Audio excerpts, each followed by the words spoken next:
On est toujours ensemble sur France 24. Bienvenue si vous nous rejoignez. On va plus loin dans un instant avec Anne-Elisabeth Moutet, éditorialiste au Daily Telegraph. Bonjour, Anne-Elisabeth, merci d'être avec nous. Face à vous, Bruno Darou, chroniqueur international ici même à France 24. Bonjour Bruno. Bonjour Raphaël.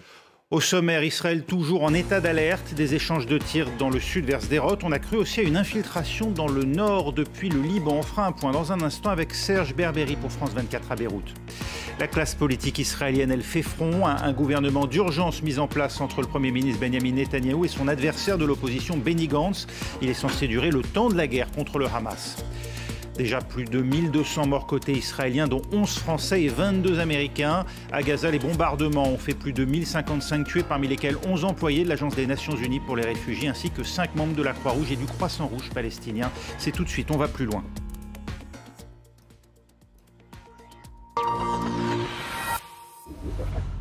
La menace n'est toujours pas circonscrite en Israël. 4 jours après l'attaque massive subie dans le sud du pays, Tsahal exclut pour l'heure une infiltration aérienne, cette fois par le nord depuis le Liban, après avoir pourtant donné l'alerte plus tôt dans la journée. Des témoignages faisant état d'assaillants en parapente, semblables à ceux observés samedi depuis Gaza. La défense passive, chargée de protéger la population, évoquait même une attaque à grande échelle dans les régions de Tibériade et de Beit Shean. À Beyrouth, on fait le point avec Serge Berberi pour France 24. On vient de l'apprendre il y a quelques minutes, Tsahal a renforcé ses effectifs le long de la ligne bleue à la frontière libano-israélienne et a, dans la foulée, nié l'entrée de drones ennemis dans l'espace aérien israélien. Pas de tir de roquettes en direction du nord de l'État hébreu, affirme également Tsahal. L'armée israélienne a aussi confirmé qu'aucune infiltration aérienne n'avait eu lieu en provenance du Liban et évoque une défaillance. Eh bien, ce que l'on peut retenir ce soir, c'est cette confusion qui règne à la frontière, à la frontière libano-israélienne après une journée marquée donc par des poussées de violence le long de la ligne bleue. Bien que les analystes écartent pour l'heure l'ouverture d'un nouveau front à la frontière libano-israélienne, et ce pour diverses considérations géopolitiques notamment, la réalité eh bien, sur le terrain a fait craindre le pire.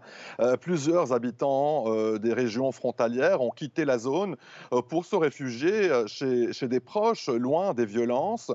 À l'heure où l'on se parle, l'aviation militaire israélienne et des drones continuent de survoler plusieurs régions du sud Liban.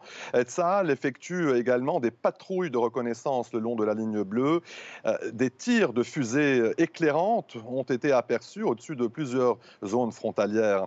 Retenez ce communiqué du Hezbollah publié en milieu de journée, le Hezbollah qui a dénoncé le siège de Gaza et accusé Washington et Tel Aviv de perpétrer des massacres contre les Palestiniens.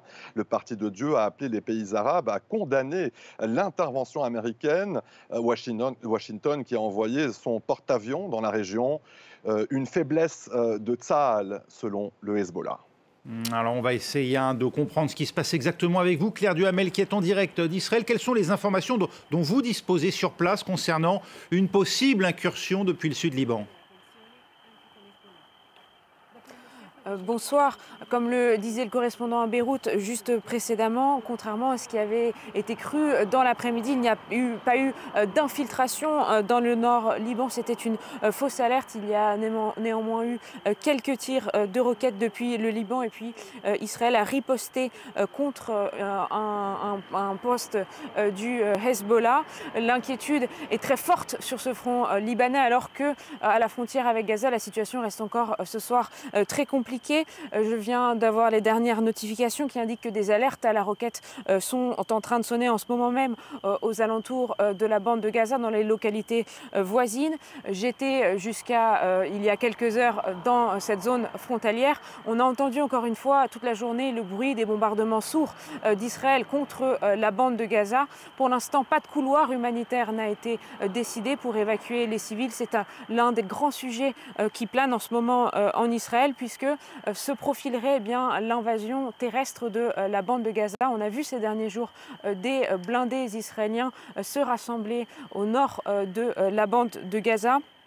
On sait que dorénavant, le bilan côté israélien est passé à 1200 morts, dont 189 soldats. Et puis 11 Français nous ont appris aujourd'hui les autorités françaises. Merci Claire Duhamel. On vous reste avec nous. On va évoquer ces différents sujets avec mes invités ici même en plateau. Anne-Elisabeth Moutet, On attend évidemment de voir ce qui s'est passé entre le sud Liban et le nord d'Israël, mais on l'a vu ces derniers jours, des échanges de tirs plutôt de nature d'être, semble-t-il, des escarmouches davantage qu'une véritable offensive concertée. Vous croyez, vous, à une action coordonnée entre le Hezbollah et le Hamas? Là, dans le sud, il s'agit d'une ligne de front avec une guerre qui se passe pratiquement conventionnelle avec de l'artillerie et de l'aviation. Donc ça, c'est assez normal qu'il y ait du retour de l'autre côté. Sur le nord, c'est plus une question, mais que le Hamas et le Hezbollah, qui tous les deux sont financés par l'Iran, soient en contact, ça me paraît absolument évident. Bruno Darroux, donc en tout cas compliquer la tâche évidemment pour Israël, pris sur plusieurs fronts. Oui, on a vraiment l'impression. De toute façon, il y a quand même des informations qui montrent que dans les semaines passées, il y a eu notamment à Beyrouth une réunion entre un émissaire du corps des gardiens de la révolution iranien, un représentant du Hezbollah et du Hamas. Donc de toute façon, il y a des liens. Le Hezbollah lui-même, d'ailleurs, dès samedi, a publié un communiqué en disant qu'il était en relation directe avec le commandement militaire du Hamas. Donc qu'à ce niveau-là, il y a une coordination, un échange d'informations sans doute non-stop, c'est tout à fait évident. Et peut-être, c'est une hypothèse qu'on peut émettre, parce qu'effectivement, il y a des incidents, comme vous l'avez dit, depuis ce week-end à la frontière entre Israël et le Liban.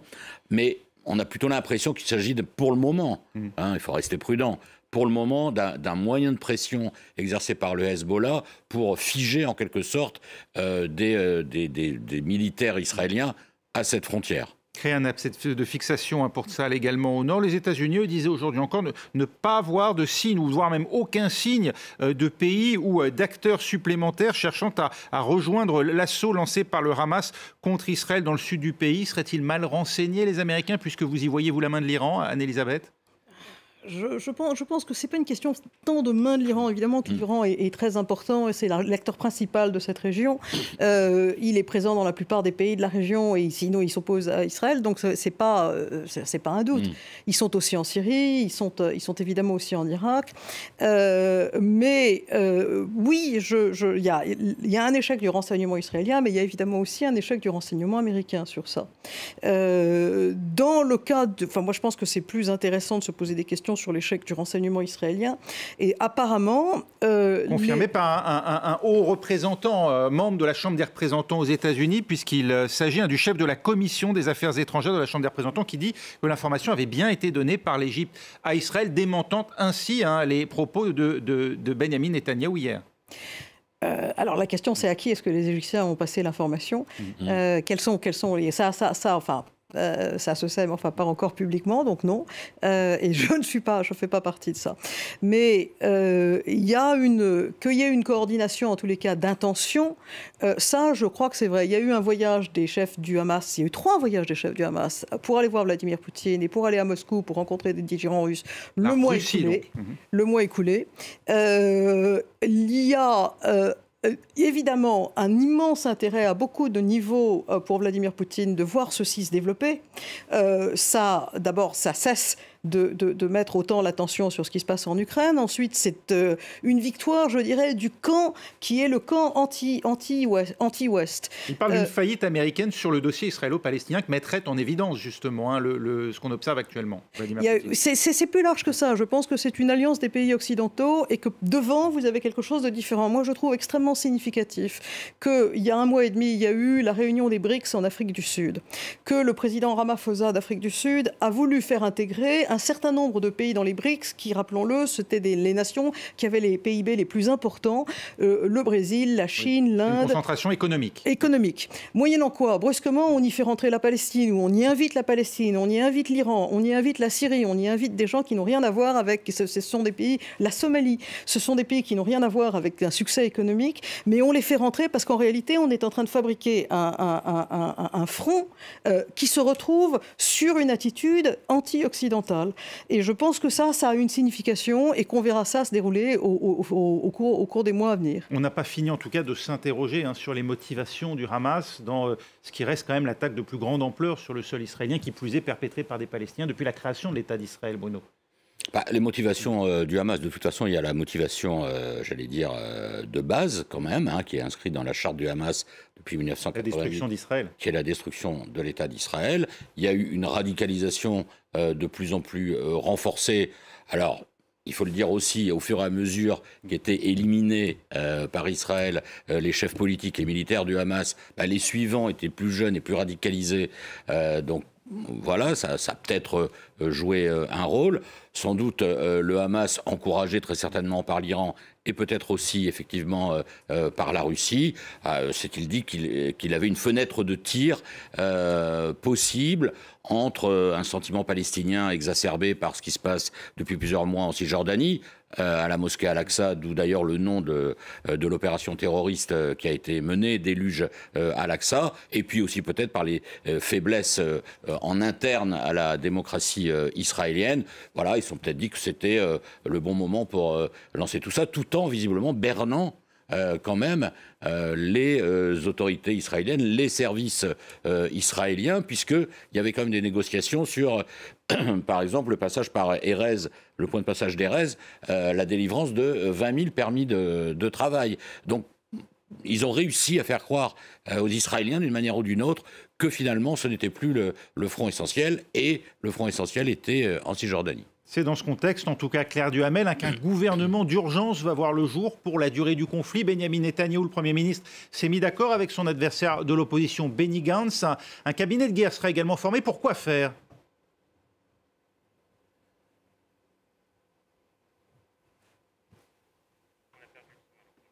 Problème de son avec Claire Duhamel que l'on retrouvera dans un instant. C'est juste un simple incident technique. En tout cas, vous comprenez qu'on serre les rangs côté israélien, peut-être aussi pour effacer ces failles du renseignement ?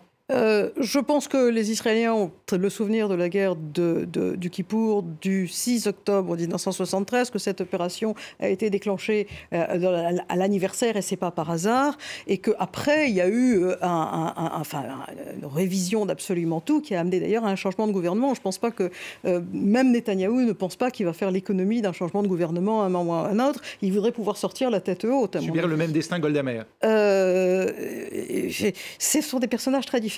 Mais je dirais aussi... Ça ne nous a pas échappé. Mais je dirais aussi que la notion de défense de la patrie de tout le monde, c'est beaucoup plus important que les différents politiques qu'on se permettait dans ce qu'on croyait être un temps de paix. La dernière chose que je voudrais rappeler, c'est tout de même que le Hamas prépare ça depuis un bon bout de temps, et que l'une des façons dont il l'a préparé, c'est des choses qui se racontent dans les milieux du renseignement, c'est qu'ils ont retourné les agents doubles que Israël avait à Gaza. Les informateurs d'Israël. Les informateurs et les agents, ils les ont retournés. Comment ils les ont traités, on ne sait pas, mais ils ont commencé à envoyer à Israël des mauvaises informations. Et c'est aussi ça qui leur a permis de faire cette opération qui est sans commune mesure avec ce qu'ils étaient capables de faire jusqu'ici. Opération planifiée de longue date, dissimulation du Hamas, qu'on sentait presque en quête de respectabilité dernièrement, Bruno Darroux.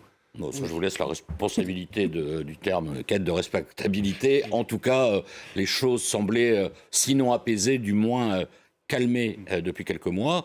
Or, c'est un article de nos confrères du Figaro d'aujourd'hui qui explique que le chef militaire Mohamed Deif du Hamas, visiblement, aurait pris cette décision en 2021, au moment, c'est pour ça que ça s'appelle déluge Al-Aqsa, au moment où on se souvient de cette opération un peu musclée de l'armée israélienne, donc sur ce qui est considéré comme un lieu saint pour les musulmans, qui avait sorti les fidèles musulmans un peu manu militari.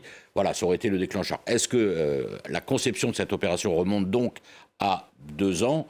Voilà, c'est en tout cas une question qui est posée. Ouais. Alors sur le gouvernement, oui, je sais pas. Ah, oui, on a retrouvé Claire Duhamel. On va peut-être l'écouter justement pour qu'elle nous dise à quoi va servir ce gouvernement et puis est-ce qu'il fait l'unanimité aujourd'hui en Israël? Alors, est-ce qu'il fait l'unanimité? C'est difficile à dire, mais en tout cas, ce qui est sûr, c'est que tous les Israéliens veulent une réponse très forte sur la bande de Gaza, veulent l'éradiction du Hamas pour la plupart des Israéliens avec qui j'ai pu parler. Et pour cela, eh bien, le gouvernement de Benyamin Netanyahou veut besoin d'un consensus politique. Ça explique peut-être pourquoi on voit ces mouvements de blindés israéliens depuis 4 jours aux abords de la bande de Gaza, mais pourtant cette invasion terrestre ne vient pas. Aujourd'hui, donc, Benjamin Netanyahou et son rival politique Benny Gantz ont annoncé avoir trouvé un accord pour former un gouvernement d'union nationale pour toute la durée de la guerre avec le Hamas. Benny Gantz est une personnalité bien connue en Israël, notamment pour son passé militaire. Il a été ministre de la Défense, par exemple, entre 2020 et 2022. Alors, avec ce nouvel gouvernement, il y a également une autre annonce, c'est celui de la création d'un cabinet spécial où siégera le Premier ministre Benjamin Netanyahou, Benny Gantz, un autre ministre, plusieurs observateurs. Et puis, la porte est laissée ouverte à l'autre leader de l'opposition, Yair Lapid, qui pourra rejoindre ce cabinet s'il le souhaite, ont annoncé dans un communiqué Benjamin Netanyahou et Benny Gantz. Merci Claire Duhamel qui était avec nous en direct d'Israël. Car derrière cette union nationale, il y a l'impérieuse nécessité ressentie par les Israéliens de s'unir face aux attaques perpétrées durant le week-end. Les images ont traumatisé la population, comme celle du kibboutz de Kfar Aza, près de Gaza. Une centaine d'habitants y ont été massacrés, parmi eux des enfants. C'est un reportage de Claire Vérov avec les envoyés spéciaux de France 2 sur place, Majid Kiat et Lou Kirkorian. Dans ces sacs mortuaires, des corps de civils évacués à la chaîne par des soldats israéliens. Et il en reste d'autres, des dépouilles d'habitants assassinés chez eux ou tentant de fuir la violence des assaillants du Hamas. Dans le kibboutz de Kfar Aza, chaque mur, chaque porte garde les traces d'un déchaînement de violence sur des civils. À côté de ce casque de vélo d'enfant, une grenade. Ici, une arme laissée sur une terrasse. Des maisons ont été calcinées. Les assaillants les ont incendiées pour forcer leurs occupants à sortir, selon l'armée israélienne. Elle dit avoir retrouvé plus d'une centaine de morts, dont des enfants. Vous voyez les bébés, les mères, les pères dans leurs chambres. Et comment les terroristes les ont tués. Ce n'est pas une guerre, ce n'est pas un champ de bataille.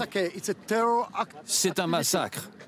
Vous pouvez voir par vous-même. Je n'avais jamais vu ça de ma vie. Des rumeurs de bébés décapités ont circulé, mais aucune autorité israélienne ne l'a pour l'heure confirmé. Hier, la presse a pu filmer dans le village détruit sur invitation de l'armée israélienne qui avait sécurisé la zone. Laissés au sol, les corps de terroristes morts et des restes de parapente utilisés samedi pour envahir le kibboutz, situé à seulement 2 km de Gaza. La surprise et la brutalité de l'attaque à l'aube samedi hantent les rescapés. Cet homme recherche toujours son petit frère.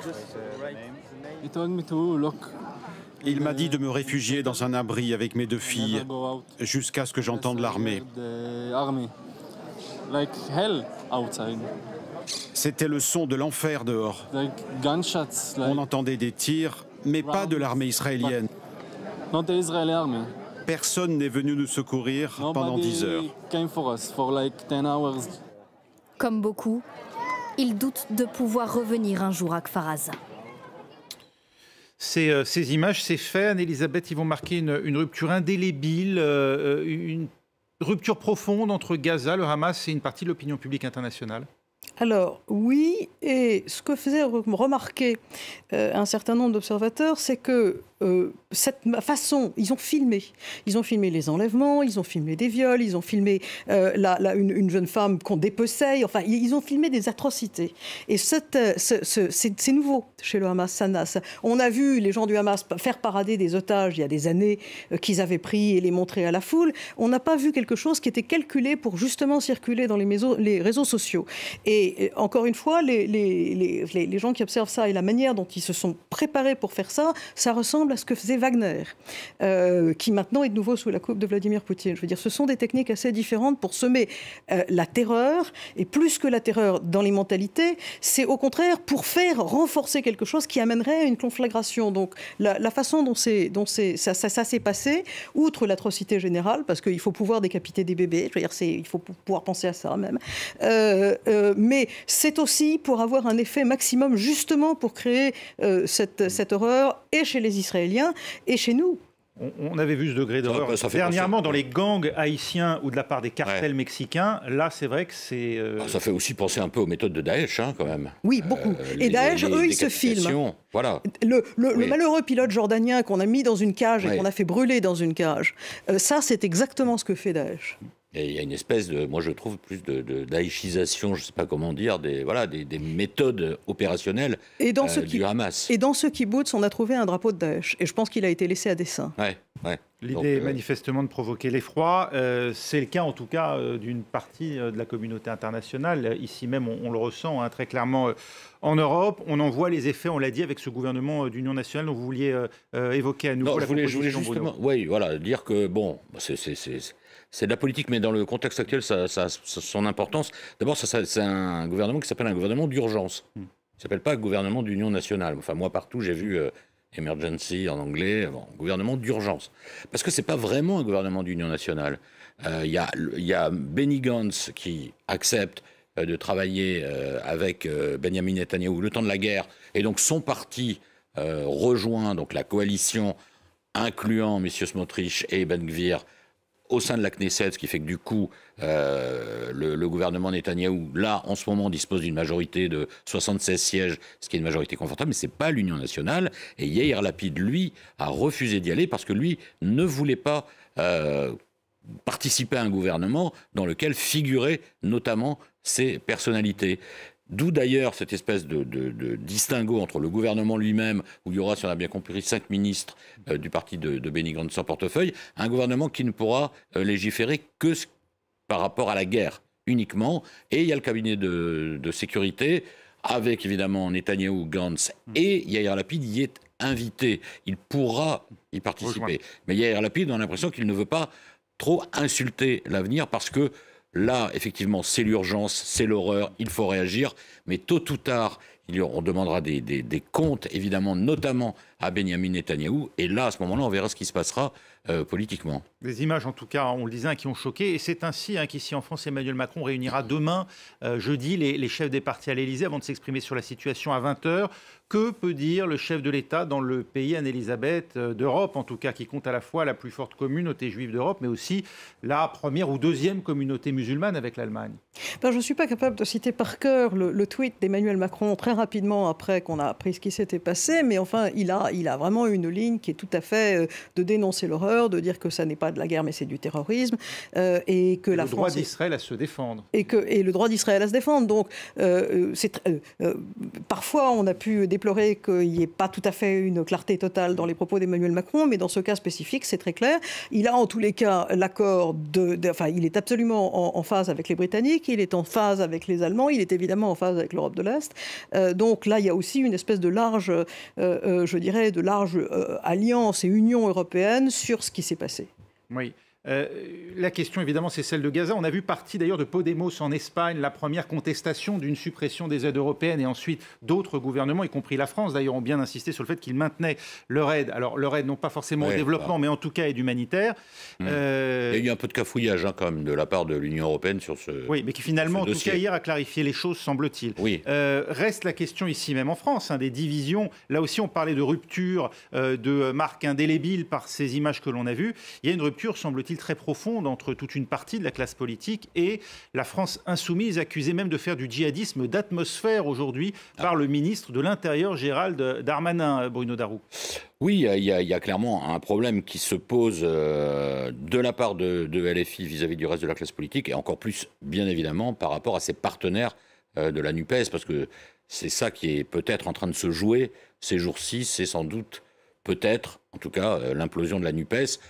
Tout à l'heure encore, le premier secrétaire du Parti socialiste, Olivier Faure, a dit en gros que la NUPES était dans une situation extrêmement compliquée. Les socialistes, je crois, vont décider samedi de ce qu'ils font, s'ils restent au sein de la NUPES ou s'ils s'en vont. Après, il y a eu effectivement ce premier communiqué qui était un peu hallucinant de LFI. Il y a eu ensuite Manuel Bompard qui a parlé de crimes de guerre, ce qui d'ailleurs est contestable, parce qu'on pourrait plutôt parler de crimes contre l'humanité, puisque les crimes de guerre sont plutôt commis par des armées régulières, oui. Voilà, comme les Russes par exemple. Bref, il y a Mathilde Panot qui a quand même refusé obstinément, de prononcer le mot terroriste, comme si vraiment ça ne passait pas.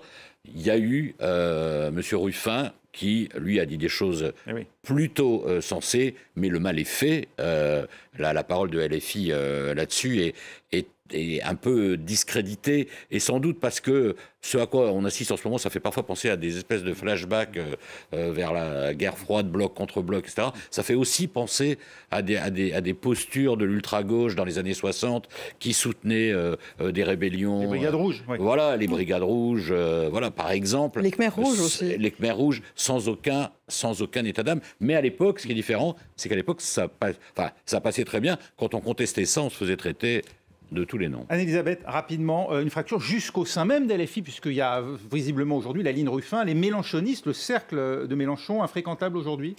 Oui, je pense que c'est devenu une secte à beaucoup de points de vue, et d'ailleurs c'est géré comme une secte par Jean-Luc Mélenchon et puis son amie Sophia Chiguero, avec même une gestion des finances de LFI qui est assez surprenante, et là il y a la parole du chef et les outrances qui font exister ce qui est en train de s'apparenter à un groupuscule. Merci beaucoup Anne-Elisabeth Moutet, merci d'avoir fait court, merci Bruno Darroux, c'était On va plus loin. Rendez-vous dans 4 minutes pour un nouveau journal dans Paris Direct.